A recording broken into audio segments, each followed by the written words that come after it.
Welcome to the Core Women Podcast, the place for women entrepreneurs, authors, and self-starters looking to build community and gain valuable insights through expert interviews with women at the top of their game. Join your host, podcaster, producer, expert coach, entrepreneur, and author, Dr. Summer Watson, as she aims to inspire and empower you through these candid conversations. Lean in and embrace the journey. It's time to start the show. Here's your host, Dr. Summer Watson. Today on the show, I would like to welcome Kelsey Boyer, who is CCF Certified Leadership Coach and the founder of Women's Leadership Accelerator, which is a 90-day mentorship program for aspiring and new female leaders to break into and master leadership, along with helping them overcome imposter syndrome, to accelerate their potential and impact, to thrive in their personal and professional lives. With almost a decade of experience leading teams, mainly in male-dominated environments, Kelsey's mission is to lift the potential of women and create more female leaders in the world. Wow, what an incredible background.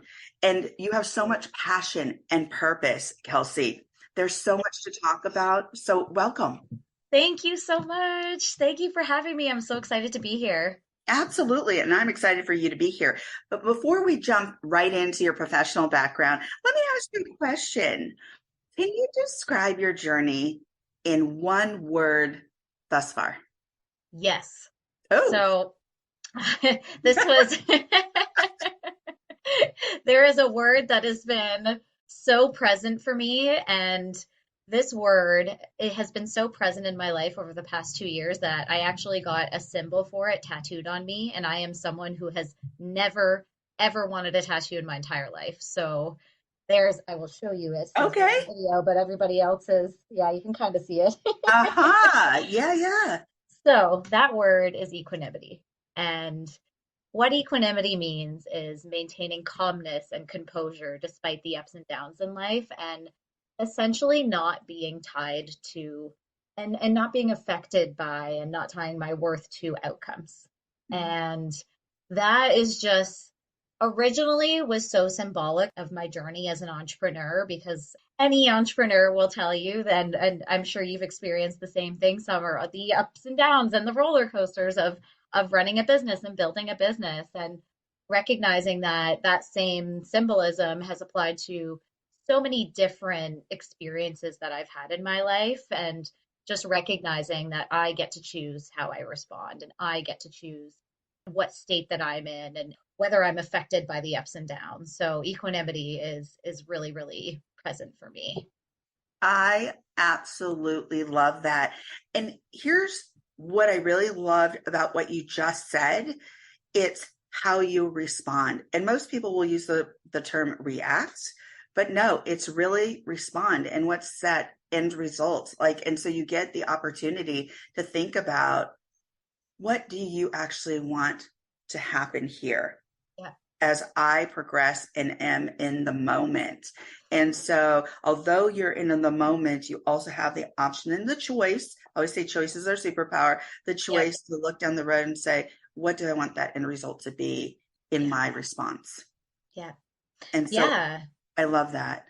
Thank you. Yeah. And it's so easy in life, and especially in entrepreneurship, to, when the highs happen, be like, I'm awesome, this is amazing. And then when the lows happen, being like, I'm the worst.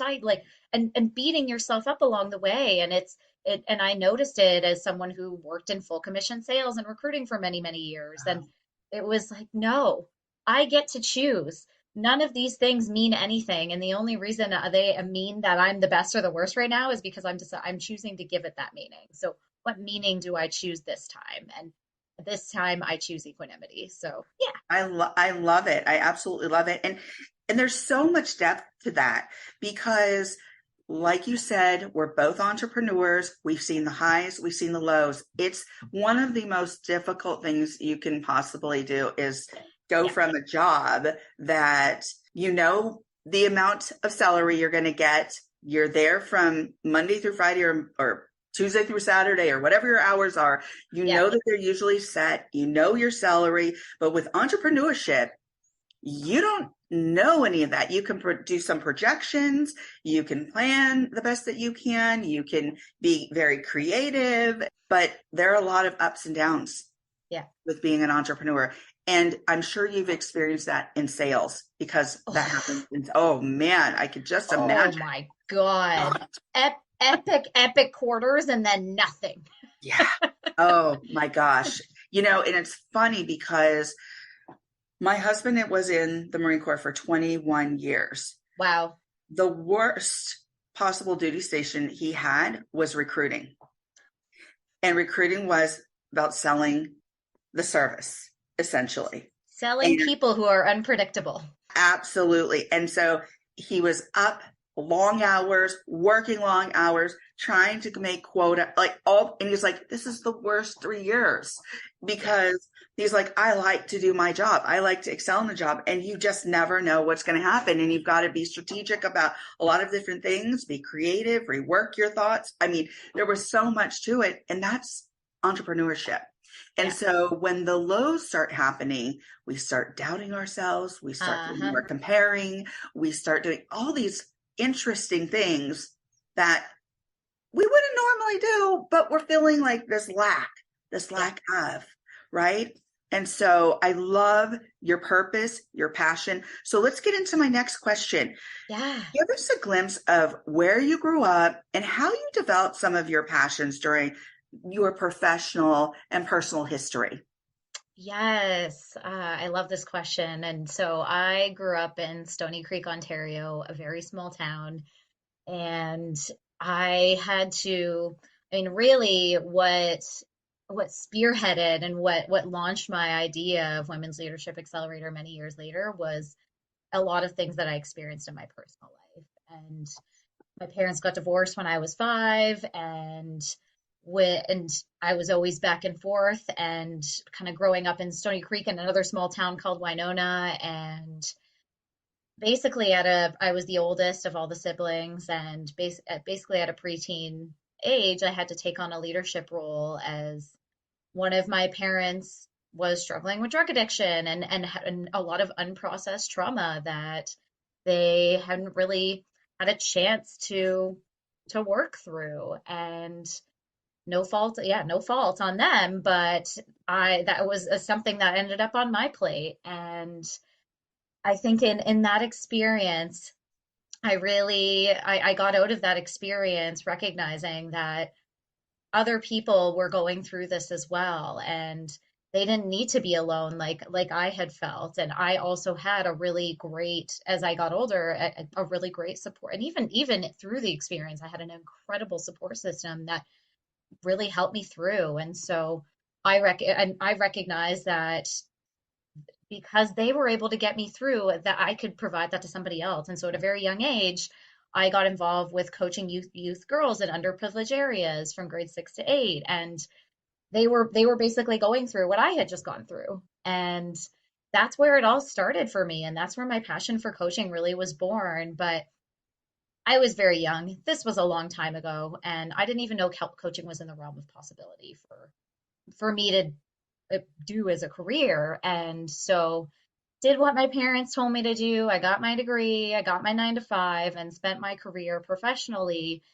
a little short stint in sales and advertising, but mainly in the tech recruitment world, and worked my way all the way up to partner of a 3-person startup that I helped build from the ground up. And because I was working in the tech industry, it was extremely male dominated. And I was usually the only woman at the table. I was always the only woman leading meetings and just dealing with a lot of challenges like the harassment or getting ignored because I was a woman, and having to work a lot harder to get that seat at the table. And really recognizing that as much as I was building up women internally, that my impact was limited if I stayed within an organization. So a major transition year and a breakup and a lot of questioning about whether I even wanted to stay in that industry prompted me. And of course, remembering my personal experiences and knowing that I could always integrate that as I was coaching on the side, all of that prompted me to launch Women's Leadership Accelerator full time, really with that mission of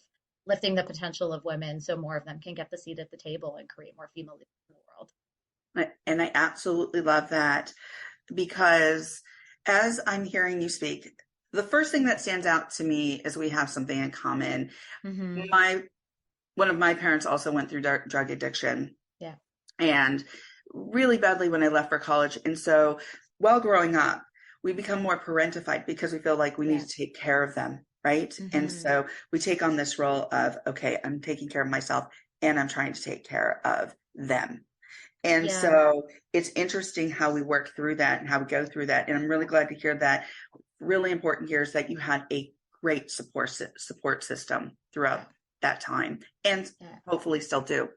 And then you went the direction of mentorship, supporting others, peer-to-peer relations, and supporting young girls. And that is fantastic. And I also went in that direction of counseling. And working nonprofit, and then mentoring kids in their neighborhoods in relation to lots of different things, communication, anger management, all these various things that I could do to help support them because they were also struggling in those neighborhoods. And then you also went in the direction of, and what's interesting is tech, and it's very male dominated. And there's some age gap between us, you and I, and yet I'm hearing the same issues that I dealt with coming up the professional ladder as you. And I'm like, and they're still there, which says there's a real need for Women's Leadership Accelerator. Yeah. That is so important because when I hear you saying fighting for your right at the table, being in a male dominated career, just all these things that you were confronting, I was confronting in the 80s. And that's how many years ago? And yet we're still there. Yeah. So I love that you have this Women's Leadership Accelerator. Tell us more. And you gave us a glimpse of how this has evolved, but tell us more about the Women's Leadership Accelerator.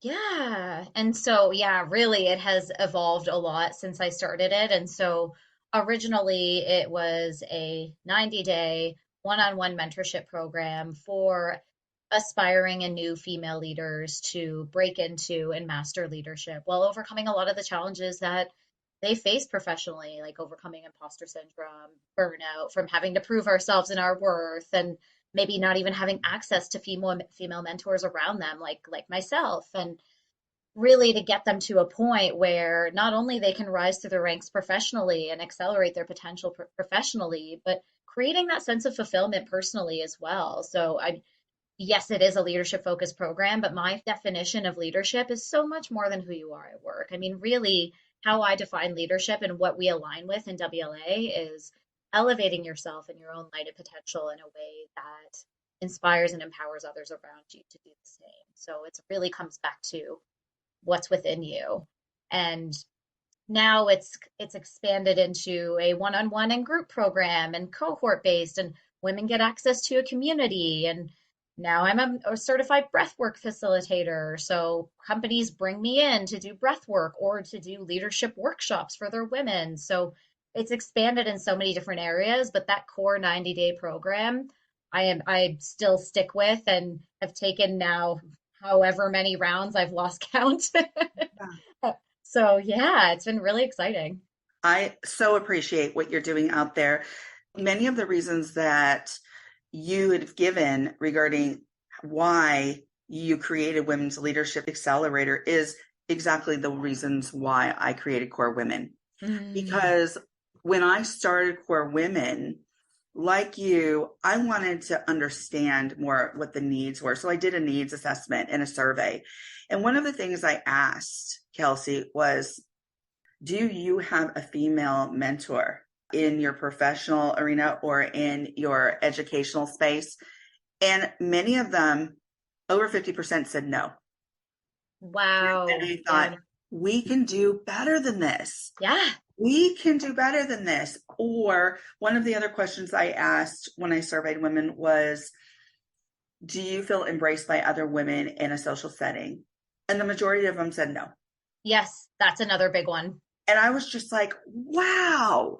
So when I created Core Women, it stood for how we as women, or it stands for how we as women kinetically connect, how we organically learn from one another, how we reshape our lives through diverse interaction because we're so diverse, and how we empower each other to promote change. So, like you, which I absolutely appreciate and am so excited about, like your Women's Leadership Accelerator, I created Core Women for many of the same reasons. So I love what you're doing out there. I love that you have this 90-day program because it started with your signature program. That is your signature program, and it continues today. Is that correct? Mm-hmm. Yeah. And so people can reach out to you and say, hey, I want to know more about this 90-day program. I want to know more about your cohort. I want to know more about A, B, and C, maybe your peer-to-peer relationship program. So that is fantastic. Now tell us more about the nonprofit Fit, Active, Beautiful. Oh, yes. Oh, so that is actually the organization that I was referring to back when I was a late teenager that I got involved with in coaching youth girls. So, and it was just so serendipitous because someone actually, my stepmom at the time launched Fab. She is the founder. Okay. And so as I was getting out of that situation, I mean, she launched this organization doing exactly what I needed to do. So, and it didn't have anything to do with me. It had to do with her experiences. So just worked out so beautifully that I was one of the first people to get involved with the organization. And so really the goal of Fab, it's also a 12-week program for girls in underserved areas in Hamilton, Ontario, and they're in grades 6 to 8. And we did pilot a high school program for a little while. And really the goal is to train them to run 5 kilometers, but it's about so much more than running. It's using the power of sport for leadership development, self-love, self-appreciation, all of these things. And I learned so much in coaching for that organization, and so much so that I stayed involved with the organization until this year when I stepped down from their board, and I was on the board for 4 years. Oh, wow. So yeah, I mean, this organization is so near and dear to my heart. I'm still involved in different ways and MC events and do whatever they need to do, but it's such an incredible, and maybe I'm extremely biased, but this is really what got me thinking about what I do for women. And I know part of my purpose in life is to make children feel safe, because I was in a space where I wasn't feeling safe and I had to create that safety for myself. And so that's kind of where it started. I mean, now the work I do with women, we're healing their inner child too. So it's really full circle with all of this. Oh, you know what? I just love your journey, your personal story, your professional background, and how that has evolved into the Women's Leadership Accelerator. So thank you for sharing all of this with us today. Thank you. And putting this out there for the world to hear. And hopefully those of you that hear it will touch back with Kelsey and ask her more about all that she is doing and has developed. So my last question, and as we come to the close of this interview, my last question is, if you were to leave the listeners with some words of wisdom, what would they be? Yes. So we alluded to it a little bit earlier, but I know this has been really helpful for my clients, especially in this cohort of WLA. And it is, you can't choose your circumstances or what happens to you in life, but you can choose how you respond. And I think it's just a beautiful reminder, because we do, like you said earlier, it is the power of choice, and you get to choose how you respond. You get to choose if you let your limiting beliefs and fears hold you back in life or not. Absolutely. Well, thank you, Kelsey, for joining me on the Core Women podcast today. Thank you for having me. It was great to be here. Absolutely. You can follow Kelsey Boyer on LinkedIn at Kelsey Boyer, Instagram at Kelsey Aaron Boyer, and at kelseyboyer.ca. Thank you for joining us on the Core Women podcast with Dr. Summer Watson. We're so glad you're here and would love to connect more with you. Find us on Instagram, Facebook, and YouTube at Core Women, and on Twitter at Core Women 1. For more about Core Women and Dr. Watson, visit corewomen.com. Want more support and resources for amazing women like you? Great! Join Dr. Watson and Jen Fontanilla at the Life, Love, and Money Collective, a Core Women production that aids in understanding the key traits that might be getting in the way of living a life that you are absolutely passionate about. Connect with Summer and Jen and find out more at thelifeloveandmoney.com.